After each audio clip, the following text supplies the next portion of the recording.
Yes, so very good evening to one and all present here, all Kalorexian, distinguished speakers, my dear parents, students, and all ladies and gentlemen. A warm, very warm welcome to all of you on the official FB page of Visamo Kids Foundation. I'm Miss Hiral Panchbai. I'm from Kalorex Public School, Gatlodia, and I feel blessed and I'm honored to represent the Visamo Kids Foundation on this virtual platform today with the topic that energy discourse towards sustainability. I'm really thankful to Kalorex Group for the same. And let me brief you about the what is Visamo actually. Many of you must not be aware about it. So let me brief about Visamo. Visamo Kids is a shelter home in Bhopal, Ahmedabad, and this organization currently houses 104, more than 100 children in the age group of 5 to 16 years old. It serves as a home for living conditions with medical, physical, psychological, developmental, cultural, and educational facility to many children over there. And the vision of VKF is to make each child dependent and confident, and they should be able to stand at their own. That is the main vision of the VKF. And the mission is to empower their lives through the education and environment that propels them for a better future and better life always. So this is how Visamo Kids Foundation is working towards its vision and mission. And we are really happy that we are going to do something a little bit in that right today. So let me start with the show, and I'm really happy to share with you all that we have distinguished speakers, panelists with us who are qualified and experienced in their own fields. So I welcome all of you on this platform on behalf of Visamo Kids Foundation. Let me introduce our first speaker of today, who is Mr. Gopi Chandran, Professor Gopi Chandran, who teaches at the NTPC School of Business, India. His areas of work over 32 years include technical assistant to fulfill commitments to multilateral environmental agreements, reality checks for integrated mitigation and adaptation outcomes, chemical ecology and science, technology and environmental communication, and a lot more. This was in close association with the Compliance Assistant Program of the Ozone Action Program of the UNEP as a part of his activities at the Center for Environmental Education, Gujarat Energy Research and Management Institute, Vignan Prasar, and the NTPC School of Business. He served as the director of Vignan Prasar, an autonomous organization of the Department of Science and Technology, Government of India. It's a fellow of the Indian Geophysical Union and alumnus of the International Visitors Leadership Program of the Department of State from United States of America. We are really lucky to have you here, sir. You have a wide experience in this field, and I hope we will learn many things for you. Over to you, Gopi, sir. First of all, what a great joy being with you all. I start by saluting our motherland, Bharat Mata, for giving us the opportunity to connect with each other. We are all her citizens. We act in the service of our nation, and I think that is the important unifying element. This is extremely important in the context of what we are going to discuss. I'm speaking as an individual here, and this definitely does not necessarily reflect the thinking of the organizations I'm connected with. I thought I should clarify that also, because we all have to interact as responsible citizens who serve the larger agenda of our country. It's such a beautiful land. Our land covers a large number of latitudes, and this therefore means, as an integral part of the global system, we face the challenges of climate and the vagaries, as they say, the vagaries which are unpredictability, the intensity of impacts that climate change has posed. I imagine we will deliberate on the cause of climate change to start with, and then we will have our excellent other panelists who will talk to us about some of the most important solutions they are engaged in and our country stands for.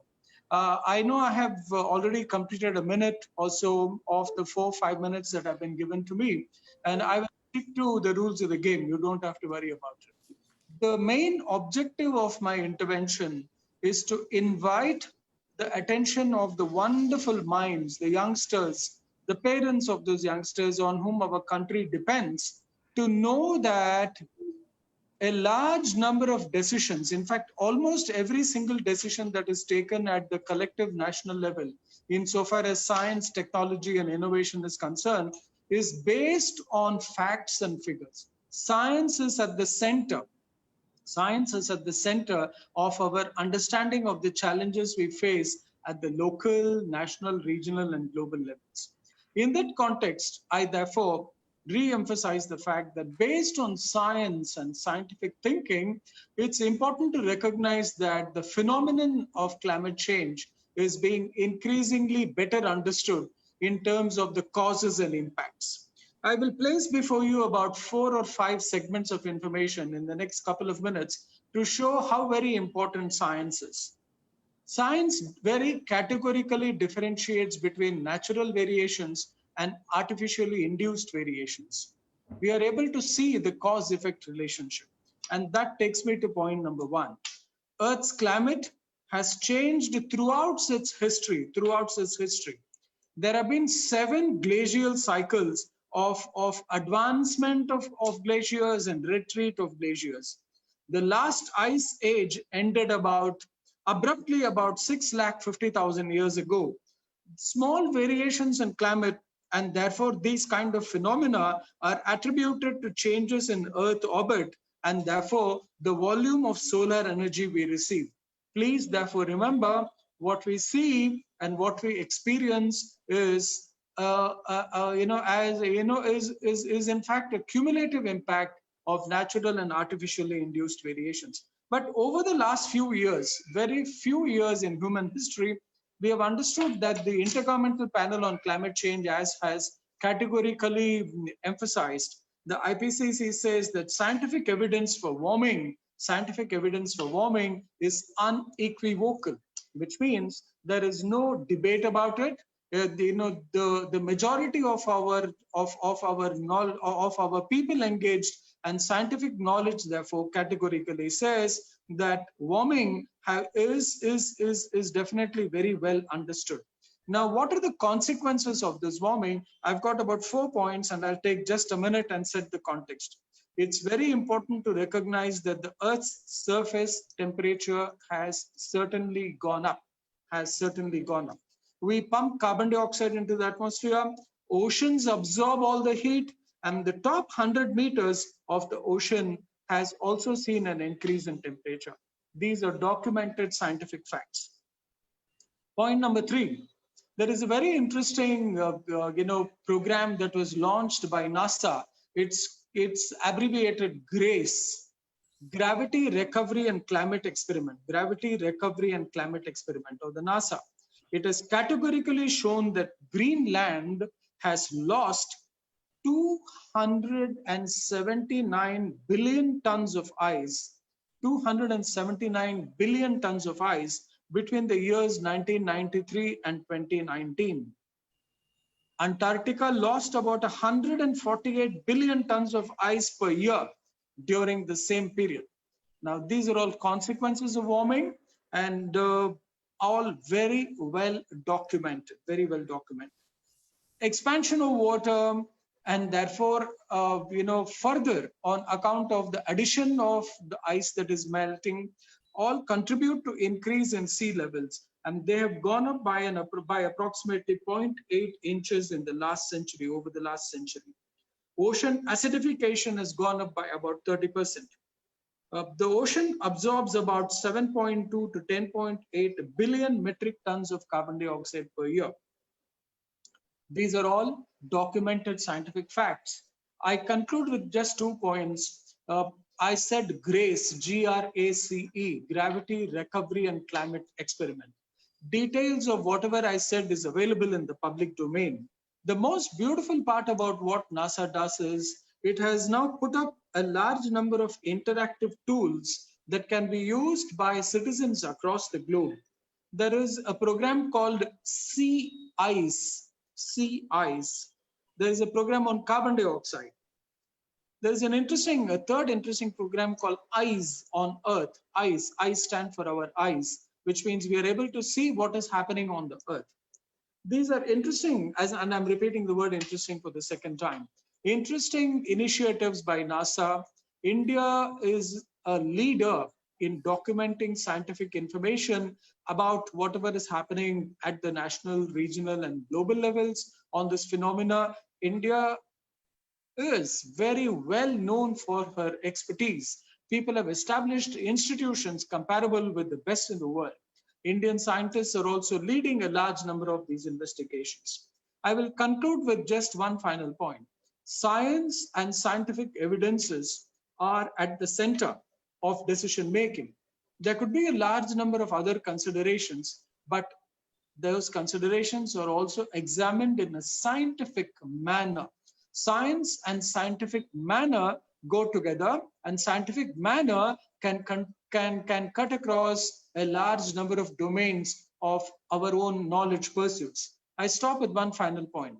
India has shown her commitment to tackle all these challenges through what is called Nationally Determined Contributions, NDC, Nationally Determined Contributions. It is available on, on the site of the United Nations Framework Convention on Climate Change.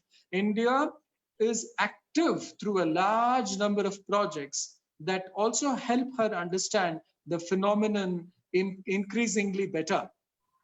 The other speakers who will follow will be able to tell us about some of these excellent initiatives that they are also engaged in, directly engaged in. The people who follow me are wonderful leaders. They are wonderful leaders. They are leaders with high level of scientific and technological credibility. They've demonstrated solutions. I now pass the mic over to the rest of the panelists. Thank you very much. Thank you, sir, for sharing such a good information. Really, I like to hear that we need to work upon the future generation first of all, and that as teachers, I think we should start that initiative to inculcate these habits in the future generation, and definitely there will be some change, drastic change will come into that. So moving on to our second speaker, who is Dr. Omkar Jani. Let me tell you one thing. When I was going through his profile, I wondered that I am going through about some international personality, and he's not an Indian. I felt like that. So yeah. So can I please request if Mr. Deepak Gadia can talk before me? Okay, no problem, sir. Yeah, Thank you. Thank you. Okay, on request, I'm going for the another speaker who is Mr. Deepak Gadia. Okay, so again, one more leading personality and a very well-known personality is with us. Mr. Deepak Gadia is a social and serial entrepreneur. He returned to India from Germany to serve the country on invitation, which was given by Rajiv Gandhi. It's a great honor, sir, for us that you came back on his request. Seeing the environmental degradation, his wife and he started an NGO and to start funding their company, Gadia Solar. Seeing 50% of the population cooking on open fire with biomass leading to deforestation, they started offering solar cooking solution, and the company went on to become one of the world's largest solar steam cooking system. And onto that, world's largest solar steam cooking system installed at Shirdi that cooks 50,000 meals per day. 50,000 meals, it's a great thing. And in 2011, after demise of his wife, he sold his company Gadia Solar, and then he shifted to Muni Sheva Ashram at NGO, which is offering its services in social care, healthcare, education, and sustainability, and many more things in Goraj near Vadodara. So he was helping ashram and the ashram's vision, that was for green ashram. The ashram uses renewable energy systems, like everything they were using in terms of solar hot water system, solar cooking, solar air conditioning, solar crematorium, biogas plants, biomass plants, solar PV plants, and everything was used as in terms of solar system. That's a good initiative, sir. We are happy, really happy to have you here. You have done great things in your life, and we are highly inspired from you. So over to you, Mr. Deepak. Thank you, Jai Shri Krishna. Friends, it's an honor to be sharing platform with Gopi ji, Omkar ji, and Rashid ji, and with the Kalorex group. Can I have my presentation, please? So I will start showing you, because instead of talking, I think it's very important that you see the images which will give you some more insight into what has been done. And what I wanted to show was that it's not very difficult when you start something. And next slide, please. So I'm going to be talking about how I got into solar, into cooking and processing and cooling.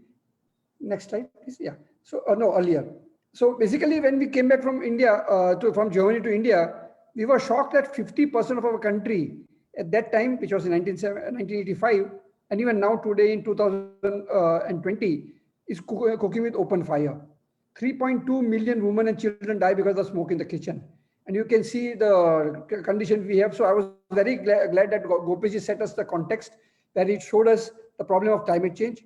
And one of the biggest cause of climate change is deforestation. And deforestation happens because of us destroying our food, forest for cooking. So we were saying, okay, how can we solve the problem? And we looked around. Next, please. And then we came across a technology called box cooker. So this is a cooker which I'm sure a lot of people must have seen, where you just put into a box the cooking vessels which are painted black, and the light goes to the glass window and it traps the heat. And then because of that, the temperature goes up to 140 degrees centigrade, and now you can cook. But the problem with this technology was that you could not fry, you could not make chapati. And we realized that people will only accept the technology if it is user friendly. So we introduced in India a technology which we had brought from my friend, Dr. Seifert. Next, please. Technology called Parabolic Concentrator. This is nothing but like a parabolic dish, just like what we have a dish for dish antenna. In dish antenna, what they do is they concentrate the electronic waves at the receiver, and then you get a signal for TV or communication. In our dish, what we have is a reflector which reflects all the light at one point. And because of the concentration of sunlight, the temperature becomes very high. The temperature in the focus where the lady is having his hand is about 250 degrees centigrade. And the cooking vessel which is kept there gets heated. And because of the high temperature, you can now boil, you can fry, you can make chapati. You can put a pressure cooker and gives you whistle in 20-30 minutes.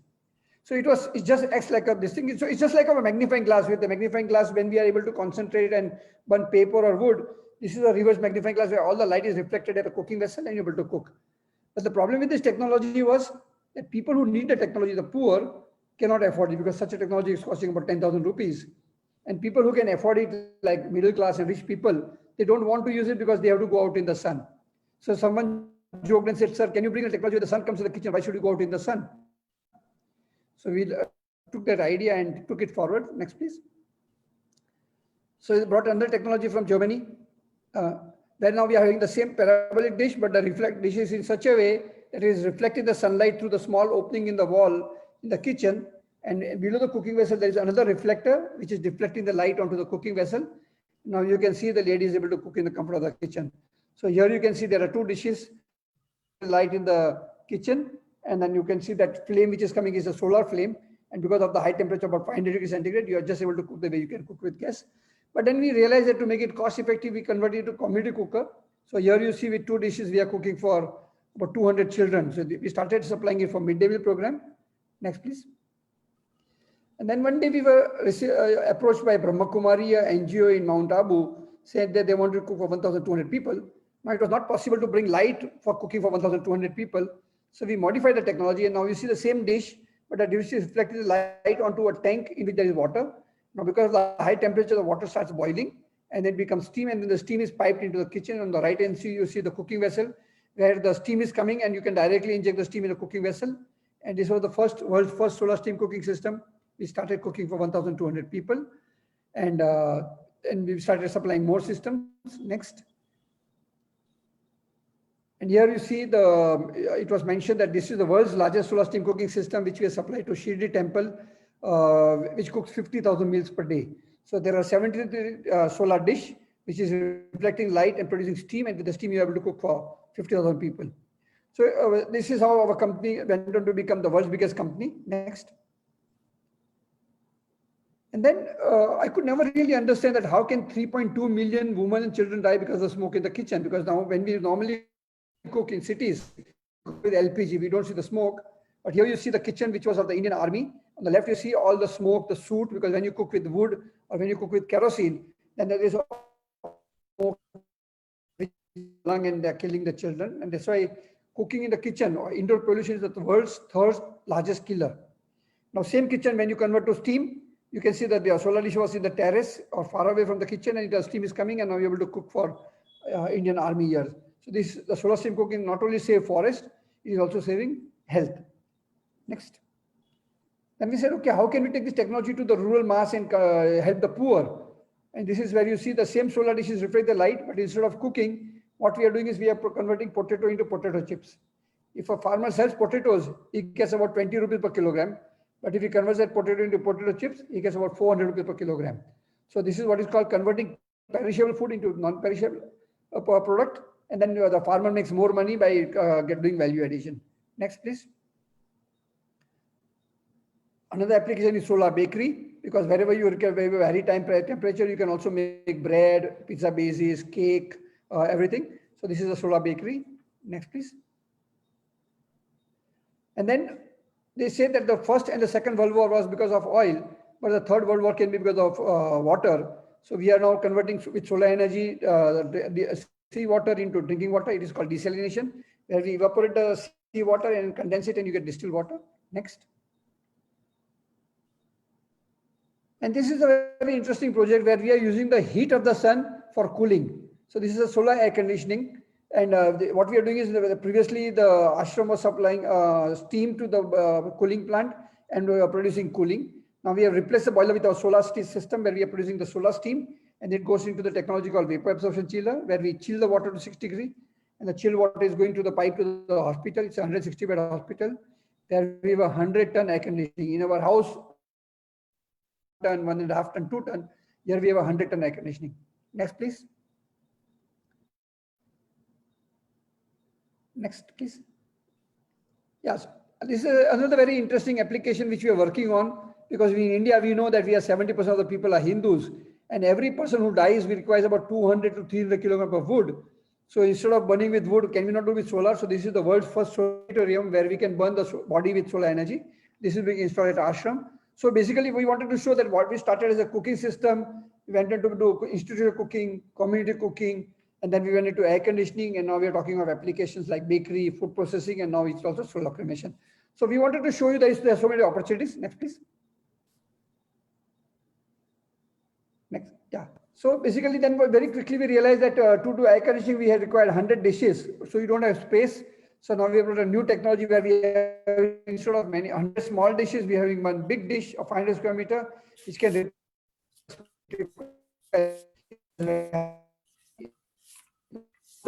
track 100 dishes at a time. And now this is the technology which we are working on. Next, please. The internet is unstable. I hope that you're able to still see. Next, please. Yeah, and then the idea is that now the same technology can produce power. So now you have multiple dishes producing steam. And just like at present, when you get electricity, it's producing wood-fired, coal-fired, so I'm solar thermal, Omkar, talk about photovoltaic technology, which we are talking about later. Next, please. Next, please.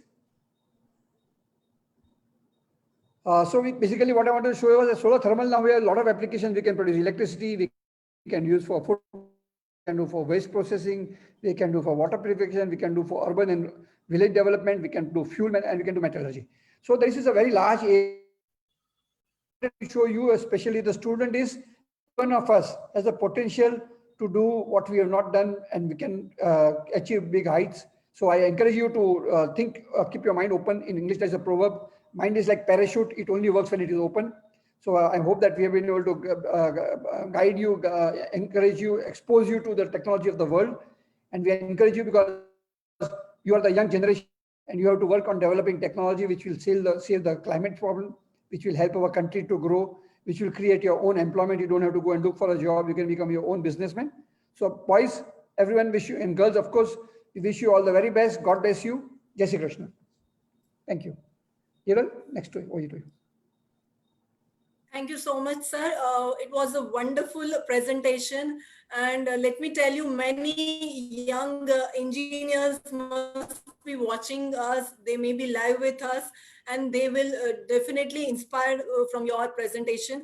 And I would request this young generation that you need to take over where they have stopped themselves. You need to just grab the opportunity. You have a backend, you have a strong backing like this.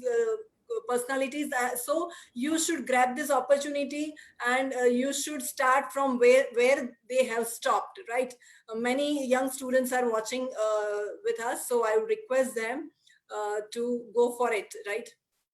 Yeah, so let me go to the third speaker. And I was sharing that while going to your profile, sir, I was feeling that you are an international man, because I could realize many things, out of India, you have done so much. So let me brief you, brief about Dr. Omkar.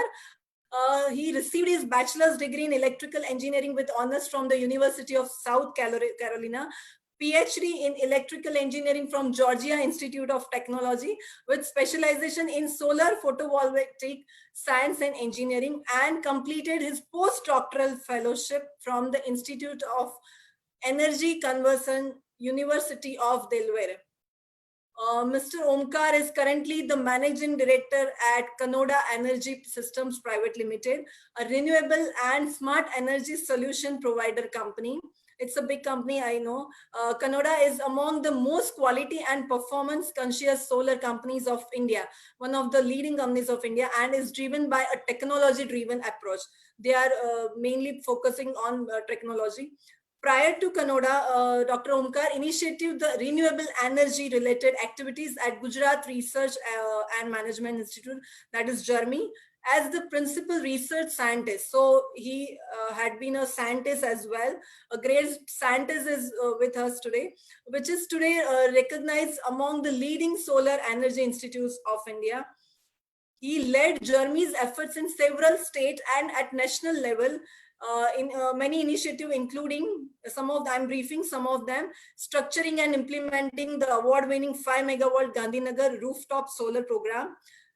Another one, structuring the Surya Shakti Kisan Yojana, launching the national certification program for rooftop solar photovoltaic installer, and training over 1,500 solar professional. I don't believe 1,500 solar professional. It's a good honor. And advisory as a project management and third-party inspection over 1,500 plus rooftop and ground-mounted solar power projects. Such a huge, sir, that is.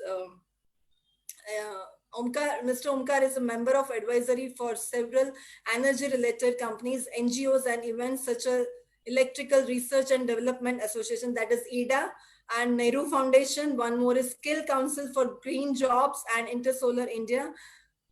He is, another thing is he is the first 10 black belt in Shiron-ryu Karate. So, sir, I have to stop here. I have no words for this, your things. So over to you, sir. Thank you, Hiral. You've been very kind. I would also like to thank Visamo Kids Foundation for inviting us here. After opening batsmen like Dr. Gopi Chandran and Ghatia sir, I'll not even try to attempt to sound intelligent. Okay, So, and I'm very glad that there are students in the audience, and that's what I love. Trust me when I say I have given up on adults. No offense, but I really think if somebody is going to take the country forward, it is going to be the kids. And I don't mind even slogging it for the kids. So with that, I have a couple of slides. I could quickly take you guys over the slides. And very quickly, I would like to address, are we there yet? Okay, so where do we stand right now in terms of renewables? I hope you're able to take a look at the slides.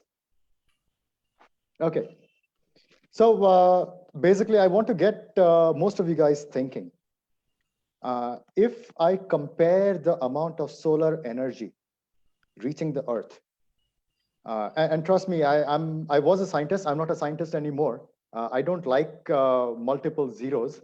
We will stick to a number not more than 1,000. Okay, so you could compare the available sunlight reaching the earth to a 800-meter building, right? The Burj Khalifa. And against that, what is the world's energy demand? It is less than 1,000th of the building's height, right? Which is a kindergarten child, about a 2.5 foot child. That's where the world's energy demand compares to how much solar energy the resource that we have on the earth, which means I could capture enough solar energy in 8 hours that could serve me for the entire year. Okay, and this is extremely clean energy. That's the good news. Now, what's the bad news? The bad news is how much do we use? So we don't even use 1/100th of what is available to us. And that is the bad news. So for most of you, it's bad news, but for entrepreneurs and Gujaratis, it's a good news because there's an opportunity right there, right? Every time there's a challenge, there is an opportunity. So what really drives me towards solar is how do we get that 1/100th? And so why do I have a 1 rupee coin here? If the world's energy demand is equivalent to the height of a child, the solar energy that you use is not even the height of the 1 rupee coin. It is the thickness of the 1 rupee coin. That's how much of solar energy that we use, right? And that includes what Ghadia sir also said, all the cooking that happens and the solar photovoltaic that I'm going to talk about. So I want everybody to look at this as an opportunity moving forward. And there is a reason why it's so little. I'll quickly try to brush up on that. Now, a little bit about nature. Nature loves bell curves, okay? So anything that goes up comes down. That's the law of nature. So earlier in the 1800s, our primary source of energy came from wood. That was a traditional fuel that we used. Then coal, people figured out how to use coal very effectively. The steam engine, the share of coal went up. It came down after the advent of oil. Oil was discovered, people figured out. Oil is a liquid fuel, can be transported easily, can be burnt more efficiently. Gas, people figured out how to use. Hydropower was another wonderful discovery, but hydropower is very limited in terms of resource, right? You can only do hydropower where there is water available. Also involves a lot of politics and relocation, environment-related issues. Nuclear was also discovered. But if you can understand that if nature works on cycles, and then if I tell you that now we are ready for some new sources of energy, I think you will take me seriously in spite of the fact that we are hardly using energy equivalent to that thickness of that 1 rupee coin. Okay, so that's the main takeaway, that we should probably look forward to an alternative. Now, why do I think, or why do a lot of us think that solar is the way to go? Number one, the fuel is abundant. It is practically infinite, right? Second, we are only using that thickness of the coin equivalent of solar energy because it was expensive. Till about 10 years back, the cost of solar energy was 15 rupees a unit, while the traditional cost of our coal-based electricity was hardly 2.5, 3 rupees a unit. But today, the cost of traditional energy has gone up a little, and the cost of solar energy has come down all the way to about 2.5 rupees a unit, right? So that is a good news. And what are the reasons? Two main reasons. There's a lot of research and innovation going into this sector. The second is just volumes. Once you manufacture something in large volumes, the cost naturally comes down. So the cost comes down. In this case, we are showing how the cost has come down as a function of volumes, right? The volume is more important rather than time. And therefore, it is very important that we promote such technologies and get the volumes up. Time by itself doesn't do much, but the volumes do. So where are we today? Again, India ranks third. It ranked third in 2019 globally in terms of solar energy installation. You can see the global installations, which is the graph on the left. The installations are growing exponentially. So that is the good news, right? Now, in spite of this exponential growth, as I said, you are still using that thickness of the coin equivalent of solar energy. So if I think you're understanding where are we going and are we there yet? Advantages of solar, you can use it from a calculator as small as milliwatts all the way to megawatt scale plants. You can be extremely creative. You can set up a company or a startup where you're probably manufacturing a solar gadget, right? And you could do wonderful. There are people with solar bags, solar watches. You can imagine it and you can get power on the spot. Okay, my second last slide. So with hardly that thickness of a coin equivalent, and I just love that analogy, we are projected to go to about 25% of our energy requirement being met through solar by 2050, and more than 50% in 2100. And again, the reason I want to tell you this is it's not Gopi sir's or Deepak sir's generation that is going to take it there. It is not my generation that is going to take it there. It is the next generation of my children and a lot of the students. You are the guys who are going to take it from 2020 to 2050 and beyond, right? And so the question is, are we there yet? No, we have a long way to go. And you are the guys who are going to pull it forward. So with that, I stop. Thank you so much for listening to me.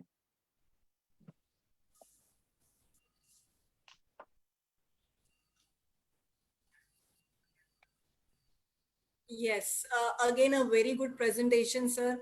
And you have given us a very good alternative, which we may not be, we were not able to identify that. You have shown a very good alternative.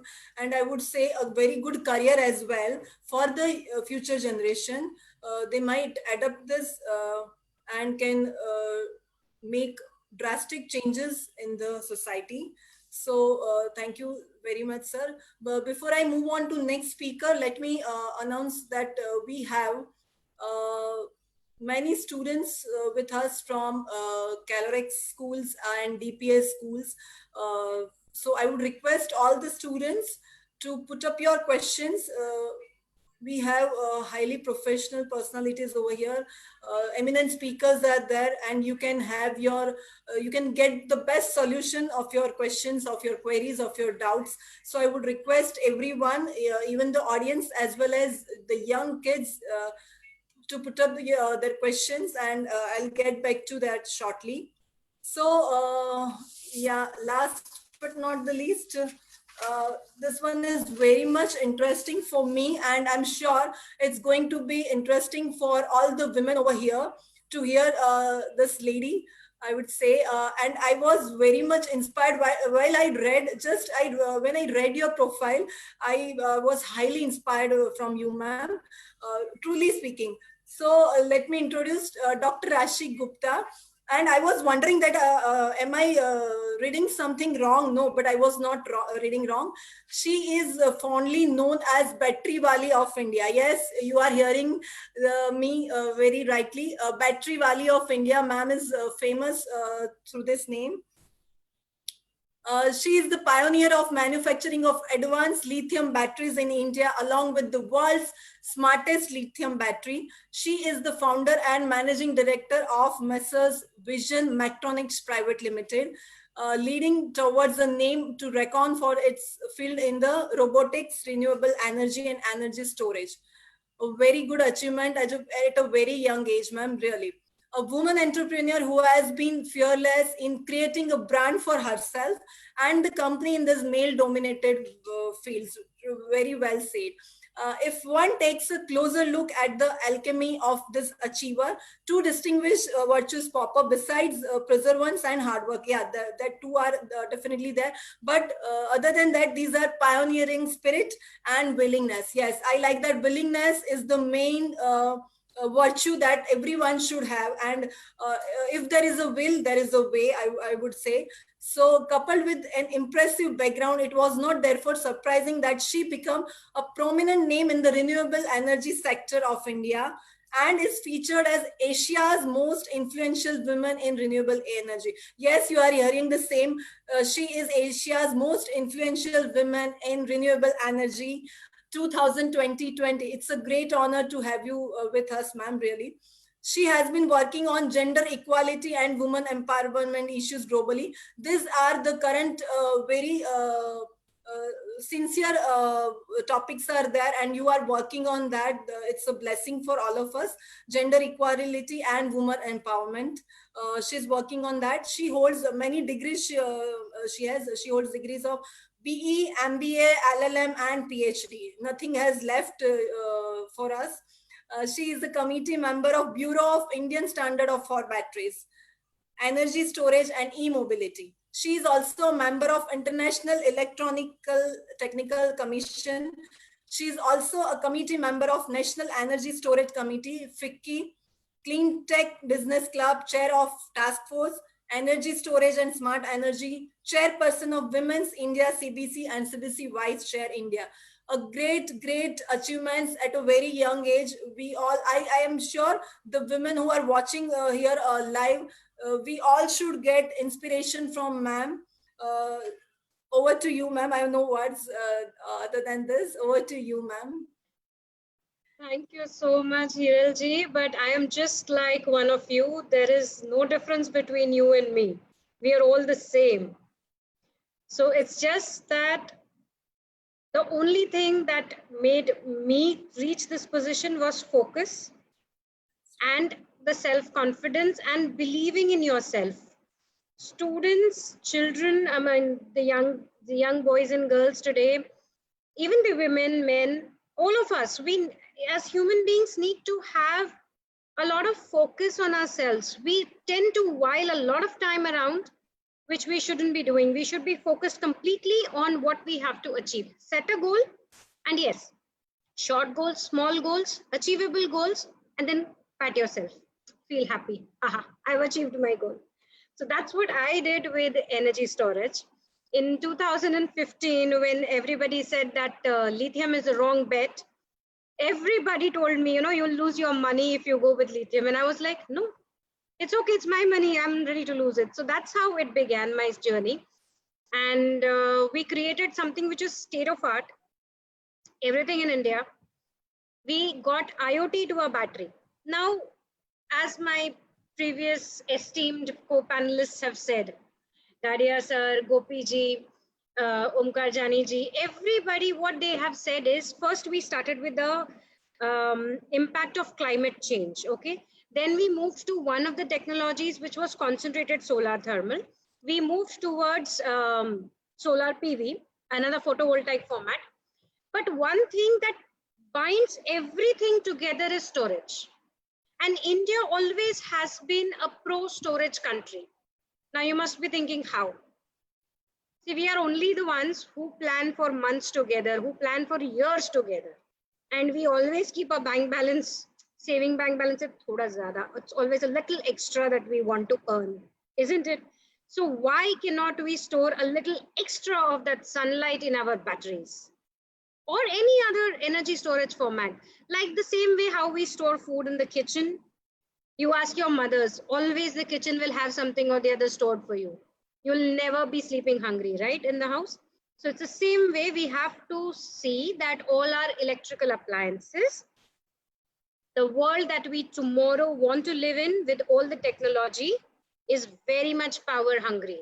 And to satisfy that desire of power, we need to have certain amount of storage to convert everything that we are getting from the sun. Like how Omkar Jani ji said that we are using only the thickness of that 1 rupee coin. Imagine if we are able to store all of this, then we will have so many coins together, thickness of so many coins together. And it will be so much of energy that we can use for everything. Like nowadays, if you see today, had we not, if we did not have a good internet, if we did not have a good laptop, and the most important thing, if we did not have electricity at home, how do you think you would be hearing us today? And how do you think you would be doing your work from home? Not work from home, you guys are studying from home classes. So all that is very important. And without electricity, it's not possible. So electricity is the future for tomorrow, and we have to work today to store it. Now, there are various means of storing these electricity. Traditionally, lead acid batteries. Most of us must have seen an home inverter with a lead acid battery at home. The new generation is coming up. A lot of research has been done globally, of course, even in India, but India is not a predominantly a research oriented country. But then yes, our labs and the IITs are doing certain amount of research, and they're talking about more advanced lithium based chemistries. You must have heard the buzzword. If all those who are reading the tech part of it would know that there are new lithium batteries coming up. Then there are vanadium redox flow batteries coming up. Then you can, there are thermal batteries basically to store all the heat. Then you have gravitational based energy storage where the lot of big bricks are taken up and down like this, and then you can actually generate a lot of energy, so mechanical energy storage. Then you have flywheels, and there are many others. The list is long and it continues. Now, what we need to understand as the next generation is that we have to work towards storing these energies using the right technology, which is for us and which will last throughout. It will stay with us, and it will be a good handshake which will go for a long time, which will help us to achieve all our goals. Second, of course, nothing comes without money. The most important, yesterday was Gandhi Jayanti, Bapuji, our most important thing on the note that we see. So without Bapuji, nothing works, right? So important aspect is the money. So it has to be very, very cost effective. So we have to use the right mix with the right price indications. And the most important aspect not to forget is an eco-friendly technology. We have to choose something which is eco-friendly, which is recyclable, which is not going to cause a burden on our environment when we use it and when we dispose it. So keeping in mind certain things like these, we can always achieve a circular economy and a sustainable, inclusive, yet diverse, just as our country is completely diverse. And still we can be sustainable, inclusive, and a happy country with all our resources made in India, making all of us Atmanirbhar. And that's how we have to see storage as a combination, as the central focus point of all the energies that we choose to work with. So that is something in short that I wanted to say. I want to be open for all the questions from all these young minds, and I hope I can live up to their curiosity that we have coming in. Thank you so much. Thank you, ma'am, for your motivational speech, definitely. Yeah, looking towards the time, let me go quickly for the question answer. And here is a question for you, Dr. Omkar. That has come from Achman Maheshwari. How much of the world's energy is renewable? His question is how much of the world's energy, total energy, is there, which is available right now, and how much out of it is renewable? Dr. Omkar, over to you. So as I said, without going too much into numbers, if we talk about the new renewables such as wind and solar, we would hardly be globally, we would hardly be at about 2%. That's about it, right? And that is the bad news, but as well as that is the good news. Okay. Thank you, sir. Thank you. Moving on to next question, I would pass on to Mr. Gopi. Yes. Yes, sir. The question for you is, what a multi-dimensional use of solar power? What is the multi-dimensional use of solar power system? I will much rather pass the question to Omkar. Omkar? I don't really understand the question when you say multi, did you say multi-dimensional? Yes, yes, multi-dimensional. I would not understand that. At the most, I would probably think the question is geared towards hybrids. Dr. Yeah, please, Rashid, Yeah. please go ahead. I think I'll give it a little twist to this question. Okay, the person who has asked this question probably wants to know how he or she can use the solar energy for multiple applications. Probably that's his question.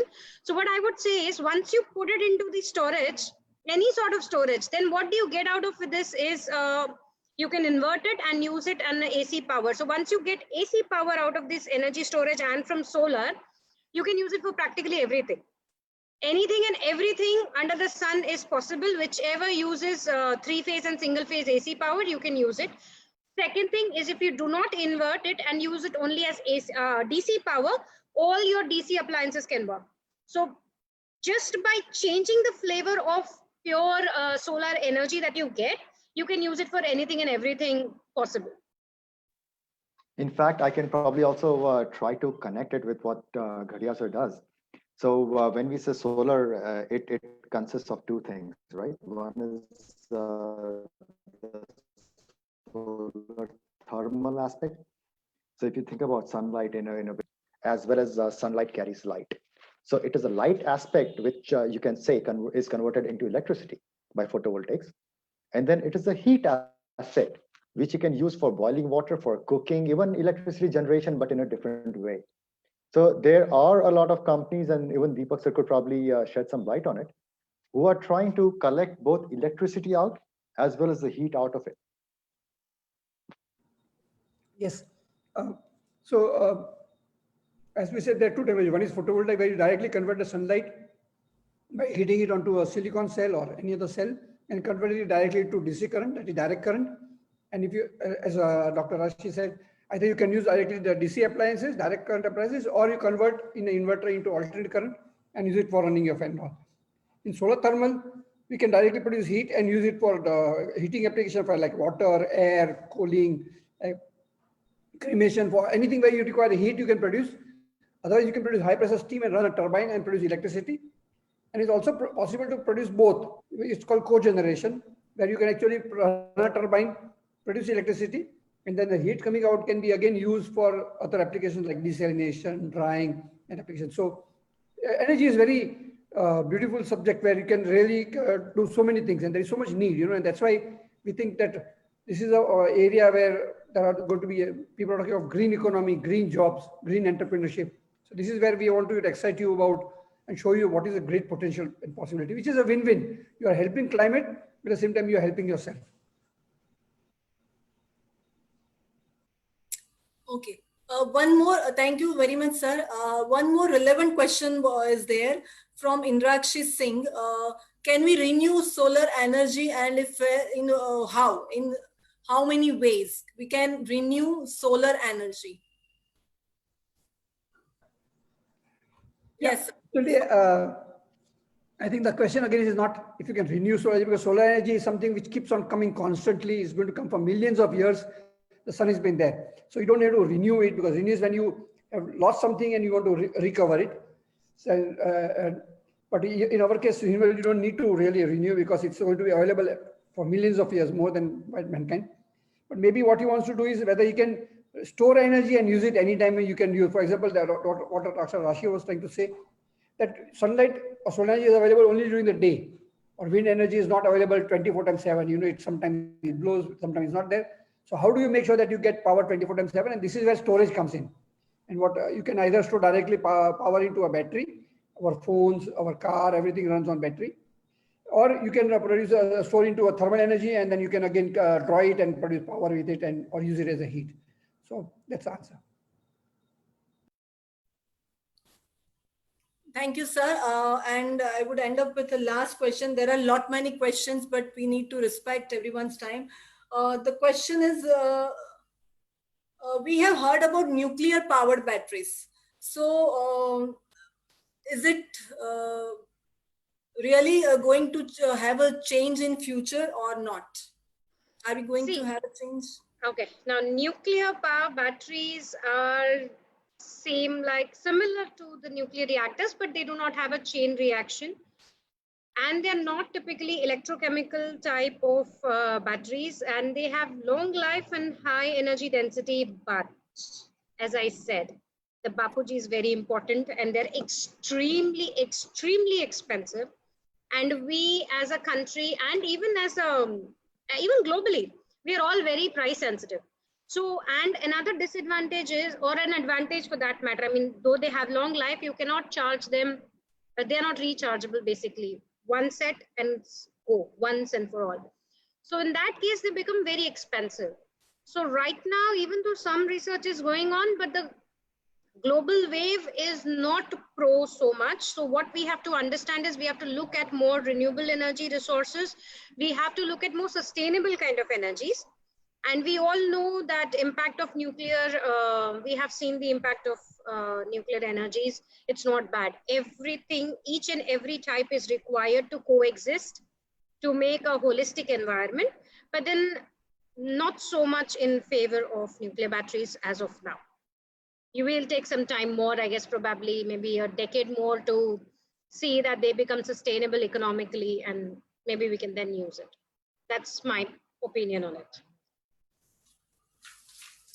Okay, as we talked about lithium batteries, there is a question that should we consider these as renewable energy, and is there any environmental effect or side effect due to lithium batteries? Okay, as of now, there is no impact on using lithium batteries on environment, and they're completely safe to use. Most of it is recyclable to as high as 99% is recyclable.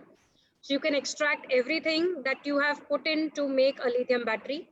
That makes it very much renewable as a resource. We can keep reusing, recycling and reusing them. That would make an impact. And secondly, what happens is they're pretty long life. So even if you're looking at the next decade, 10 years of life, if a battery gives you, that is good enough by the time all your recycling is settled, and you can actually have a very economic source. I mean, if you see the levelized cost of energy, when you use these kind of high-tech batteries, you are actually like, it's a lot of money saving. You actually earn out of it very well. Okay, so I think I'm able to put up all the questions, majority of all the questions I have covered, and we are at the end of this session now, and I think it was a great session. I would like to convey my heartfelt gratitude to all the panelists, esteemed speakers who spare their valuable time for Visamo kids and have shared their views and thoughts about how to save the environment, and you have given the best alternatives. You have shown a very bright future to our young generation. They could, I am sure they might have taken much more takeaways from this session, and I hope they all will inculcate in their life, and they will grow up. They will have a good learning from this session, and they will definitely try to do some improvisation for our country, for our society. So with that hope, I'm once again, I'm conveying my thanks to each one of you. And again, one more thing, that as we are doing this on behalf of Visamo Kids Foundation, I would request everyone that just we should take a time from our busy schedule and we should visit it. Visamo Kids Foundation is really doing a great job for the kids, for the privileged kids, and I would request each one of you, the audience as well as the speakers, to visit the Visamo Kids once whenever they get time. Sudeshna ma'am is taking care of it, so any time you are most welcome, and to share your happiness and joy with our children. They will be really happy to have you with them. And it is not in terms of support, in terms of only monetary when it comes to any NGO or any institute like this. जब कभी बात आती है कुछ ऐसे visit करने की, तो एक ही बात आती है दिमाग में कि how to support that, but it's not always kind of monetary help. We can, they need our love, support, they cooperation, guidance. So in any form we can help these kids at our own place and own our time, right? So I would request all of you, if we can do a little bit by sparing our time, our energy, our guidance, our cooperation, our support in any form, they will be really happy. The kids will be really happy, and will have a good blessing from them. So with that note, I'm winding up the session. Once again, thank you everyone, all Kalorexian, all esteemed panelists, teachers, students, parents, and all ladies and gentlemen. Good night. Be happy. Stay at home and stay safe during this COVID-19. That's a good wish to one and all from my side and from Kalorex Group. Thank you, everyone. Goodbye to all. Thank you.